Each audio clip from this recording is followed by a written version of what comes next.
its height, just guess what 50 billion Zimbabwean dollars could buy you. The answer? Well, an egg. The simple fact which shows just how impossible hyperinflation was. The peak month came in November 2008. Estimated figures of around 80 billion % inflation. Prices in the capital Harare's shops would change several times a day. There were severe shortages of food, savings became worthless, wages and pensions non-existent. The country printing banknotes of $100 trillion, enough to buy a weekly bus ticket. It all began around the turn of the century as the country's economic problems became far worse as squatters began, often violently, to take control of white farms, taking back what they thought of as rightfully theirs. The problem, though, that they lacked experience on how to run them, leading to a massive drop in production. Hyperinflation became so bad later in 2009 that the country simply stopped printing its currency at all, turning mostly instead to the US dollar or South African rand. Despite that, the man who's been at the top of Zimbabwean politics since independence from Britain, remaining defiant. Need to maintain utmost vigilance in the face of vicious British machinations and the machinations of our other detractors who are allies of Britain.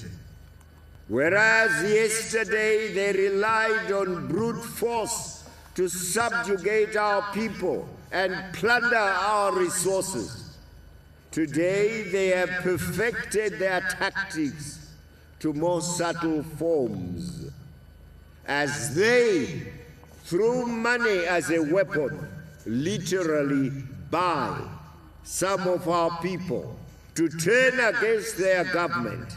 Amid the worst of the crisis and disputed elections, a unity government was formed. And gradually, the economic situation has become relatively stable. In 2015, the country phased out its local currency altogether. Zimbabweans able to exchange 175 quadrillion Zimbabwean dollars for the grand total of $5 US. Well, more recently, the government has launched a brand new currency, the bond note, although many Zimbabweans remain sceptical and they are opposed by the opposition. Well, France 24's Caroline Dumais revisits Harare, where the fear of a return to hyperinflation still hangs in the air.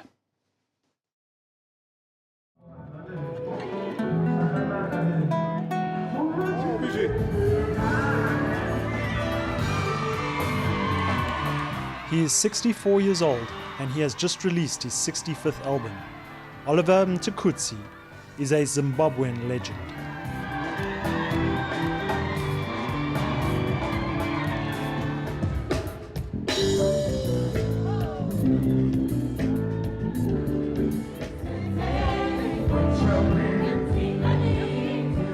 People know him as Tuku.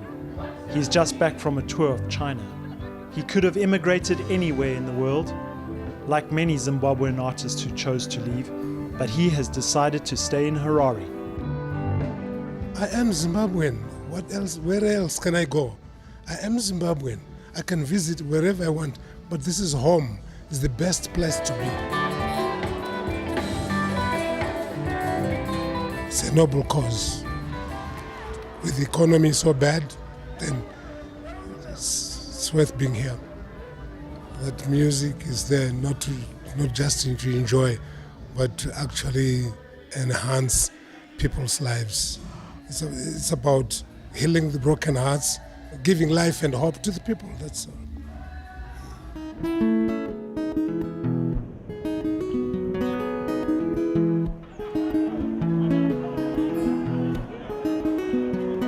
The Zimbabwean capital Harare has not changed much over the last 20 years, but people today wake up earlier and earlier to make a living. And in the past few months, queues in front of the banks have reached record proportions. Nelson MUTANAMBASHE is 62 years old. He came here at 3 a.m. to get his modest pension. Cash withdrawals are limited to less than 50 euros a day, but there is not always enough money for everybody. Nelson was here every single day of the week.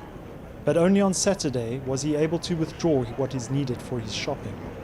The local banks face a serious liquidity crisis, and everyone pays the price. I'm not even happy with that money just because you see they are limiting. That $50 will never take me long. Otherwise, it's all a week I'll be without any money. Since the government abandoned the Zimbabwean dollar, the country no longer has its own currency. All prices are marked in US dollars. Nothing is cheap for Nelson. Like 80% of the population, he lives on less than $2 a day. A former driver, he used to work for a state-owned transport company. His employer went bankrupt following the economic crisis. Zimbabwe last year recorded its worst growth rate since 2009 due to low production across all sectors. Civil servants now no longer get paid every month. I'm not surviving, but I can't do anything. Can I go and steal? I'll live with what is there. That's all. I'm not happy. Just because I can say, I've wasted my time, working for such a company. So 40 years is not a joke, it's only this is my life. This is all of my life. Otherwise, now I'm old, I can't do anything. If you try to say that I knew this company cannot give me my pension, I could find this another company.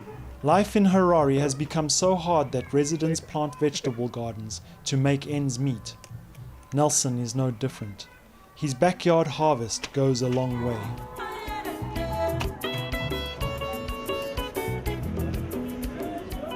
Rich or poor, everybody is a victim of the liquidity crisis. As export revenues fall, not even the Reserve Bank has money in its coffers. In search of a solution, the central bank has issued a new bill with the same value and color as the American dollar, but it's not a greenback. Just a bond note guaranteed by another mysterious Zimbabwean loan. More than 10 million of these bills have been put into circulation. But trust here is in short supply.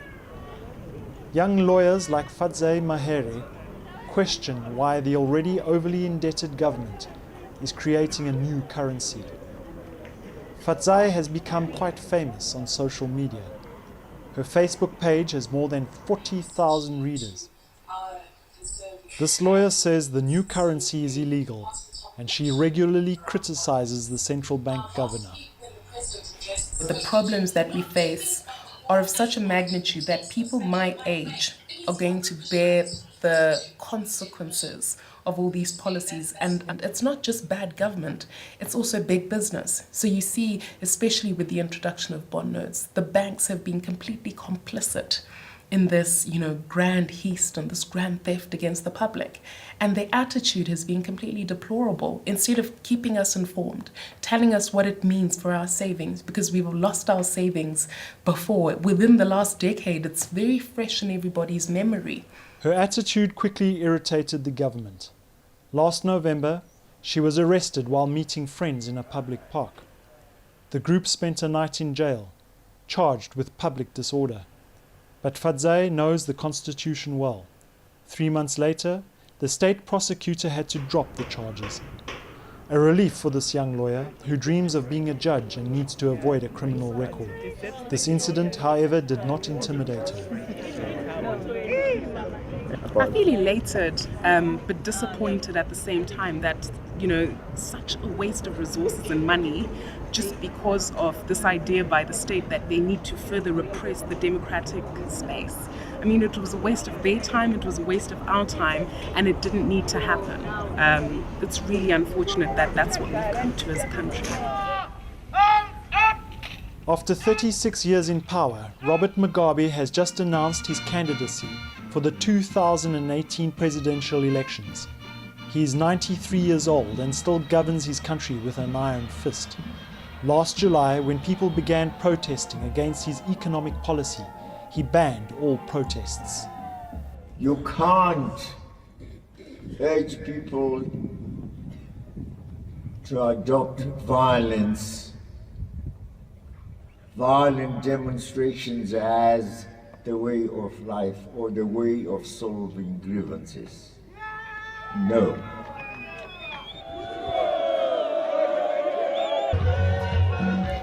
With the opposition divided, it's been left to social media to pick up the baton. Cyber activists can be more powerful than political parties.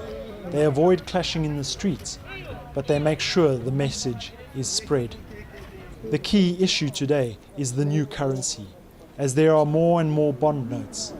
Even coins have been introduced into the system. The people of Harare call the new bill the bolla, a mixture of a bond and a dollar. The authorities are hanging up posters to warn the population, but people are responding silently with graffiti. Economists are also skeptical. John Robertson was born here, in what was known as British Rhodesia. John has seen a few currencies in his lifetime. Whenever the economy collapses, new notes are printed. And having been through hyperinflation, he has kept each new bill since 2009. He hopes history will not repeat itself. 50 million, 500 million,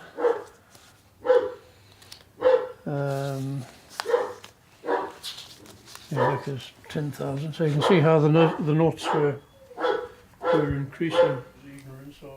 And of course, that infamous $100 trillion bill that could not even buy a litre of milk. Robertson says changing the currency makes no sense. What's needed is production. And sort of ignores the fact that whatever currency you're using, it's still got to be earned. You need to be able to earn the money by doing something for which you can be paid. And it does go back to the point we've lost the ability to produce the goods that we used to export. And the small amount we're earning from our exports now is only about half the amount we need. The former breadbasket of Africa is now forced to import its own food. Since the 2000 land reform, the country has never reached self-sufficiency. Stoffel lives just outside Harare. He is one of a handful of white farmers who have managed to stay in their native country. The future, however, is very uncertain. At this point in time, they seem to be able to buy what they need in the shop, so there's no crunch. But on the stock feed side, I know that the milling isn't happening at the moment, and there's very, very little maize stocks within the country. And so I'm very concerned about how that's going to play out in terms of food for people as well as food for my animals. Stoffel today works on the very same farm where he was born. His grandfather bought the land in the 1950s, but the place does not belong to Stoffel anymore. He rents it from the Zimbabwean government. As he is no longer the title deed holder, banks cannot give him a loan. So what has happened is that the banking sector has reduced its finance of agriculture almost down to zero. So where there has been external support and external finance for production, you're finding that those sectors are recovering and are in a better state of production currently than those sectors that are not. So maize is not being financed externally, wheat is not being financed externally. Those commodities are still struggling to recover. In a country that needs everything but produces very little, Stoffel has found his niche. He ended up investing in potatoes. As soon as his farm was secured, he bought this industrial washing unit. Others at the time thought he was mad. It has turned into a lucrative business. Yeah, no one else has got a unit like this for washing potatoes in this country. There's a couple of people who wash by hand, but I'm the only person with a machine that's invested in machinery to wash potatoes. Only one of these units in the country. The industrial network also collapsed under Robert Mugabe's regime. Entrepreneurs who decided to start all over again don't want to be involved in the politics anymore. No problem. They feel safer as the authorities tend to leave them alone. They know their skills are crucial to the economy. Stoffel is a pragmatist. He plays everything by ear, but knows that the new currency may well create inflation. I think is because of perception. If I pay US dollar cash for some goods, I can negotiate a discount on the basis of US dollar cash. If I pay in bond notes, I can't negotiate a discount. But with US dollar notes, the real stuff, I can. So effectively, there is already a benefit on the US dollar over the bond note. The bond note effectively can buy me less goods than the US dollar can. The government has weighed the risks. The Minister of Finance made sure the new bills won't flood the market. But while the bola has eased the economy, it hasn't solved the crisis. The queues at the banks are no shorter, and nobody knows if the government will be able to pay its civil servants next month. Zimbabweans are facing the future with stoic patience. But when the weekend comes, those who can afford it let off steam at the old luxury hotel. They come to hear the poets, listen to the musicians, and forget their daily life.